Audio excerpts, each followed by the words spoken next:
আসসালামু আলাইকুম। আজকের রেসিপি রাঁধুনি রেডিমিক্স মশলা চিকেন রোস্ট। 2টি মুরগি 4 পিস করে কেটে নিয়েছি। দিয়ে দিচ্ছি টক দই, মরিচ ও লবণ দিয়ে ভালো করে ম্যারিনেট করে নিচ্ছি।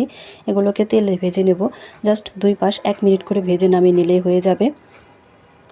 দেখতে পাচ্ছেন আমি কিভাবে করছি। এভাবে করে জাস্ট 1 মিনিট করে ভেজে চিকেনগুলো নামিয়ে নিচ্ছি। এবার রাঁধুনি রেডিমিক্স মশলার একটি প্যাকেট আমি একটি বাটিতে ঢেলে নিচ্ছি পুরোটা। সামান্য পানি দিয়ে গুলিয়ে সাইডে রেখে দিচ্ছি। দিয়ে দিচ্ছি তেল, এলাচ, দারচিনি, তেজপাতা সামান্য একটু ভেজে পেঁয়াজ দিয়ে দিলাম।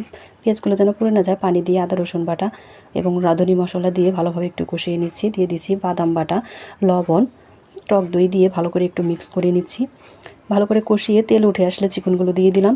এবার দিয়ে দিচ্ছি এখানে কিশমিশ, দুধ, চিনি ভালোভাবে কষিয়ে নিচ্ছি। দেখতে পাচ্ছেন বলক চলে এসেছে। দিয়ে দিচ্ছি কাঁচামরিচ এবং ঘি দিয়ে কিছুক্ষণ ঢেকে রেখে দেবো জাস্ট 2 মিনিটের মতো।